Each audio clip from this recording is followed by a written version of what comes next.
పిల్లలు, ఈరోజు మనం చెప్పుకోబోయే కథ అడవిలో ఒక వేటగాడు.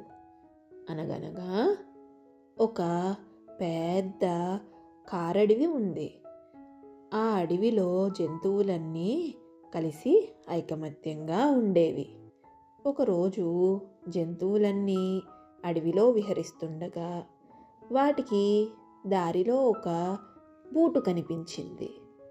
పాపం, ఆ అడవిలోని జంతువులు అంతకుముందు ఎప్పుడూ దానిని చూడలేదు. అందుకే అది ఏమై ఉంటుందా అని ఒక్కొక్కరు ఒక్కొక్కలా ఊహించడం మొదలుపెట్టారు. ముందుగా కోతి ఇలా అంది, ఇది ఖచ్చితంగా ఏదో వింత పండు తొక్కై ఉంటుంది అని. దానికి ఎలుగుబంటి, కాదు కాదు, ఇది ఏదో చెట్టు వేరులా ఉంది అని వాదించింది. అప్పుడు తోడేలు, నాకైతే ఇది పక్షి గూడులా అనిపిస్తోంది అని అంది. అక్కడే ఒక చెట్టుపై కూర్చుని ఇదంతా వింటున్న పిచుక మెల్లగా కిందకు వచ్చి ఇలా అంది, మీరందరూ తప్పుగా అనుకుంటున్నారు. నేను ప్రపంచమంతా తిరిగాను. ఇది ఏంటో నాకు తెలుసు. దానికి జంతువులన్నీ ఆశ్చర్యంగా, అయితే చెప్పు, అదేంటో అని అడిగాయి. అది మనిషి కాలు బూటు అని పిచుక హెచ్చరించింది. అంటే మనుషులు మన అడవిలోకి వచ్చేశారు అని అర్థం. వాళ్ళ వలన మనకు ప్రమాదం పొంచి ఉంది, జాగ్రత్త అని చెప్పింది.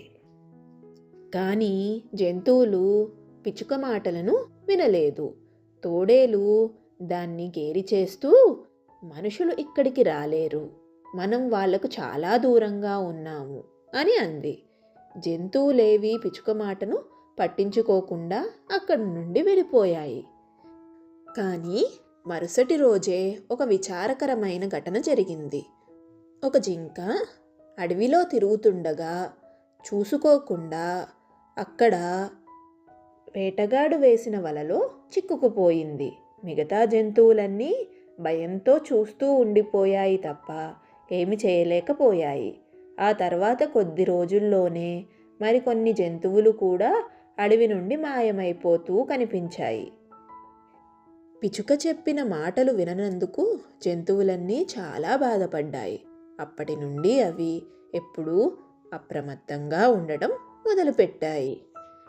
పిల్లలు, ఈ కథ నుండి మీరు తెలుసుకోవాల్సిన నీతి ఏంటి? ఎవరైనా మనకు మంచి సలహా ఇచ్చినప్పుడు దానిని కొట్టిపారేయకుండా ఆలోచించాలి. మళ్ళీ ఇంకొక కథతో కలుసుకుందాము. Please do subscribe.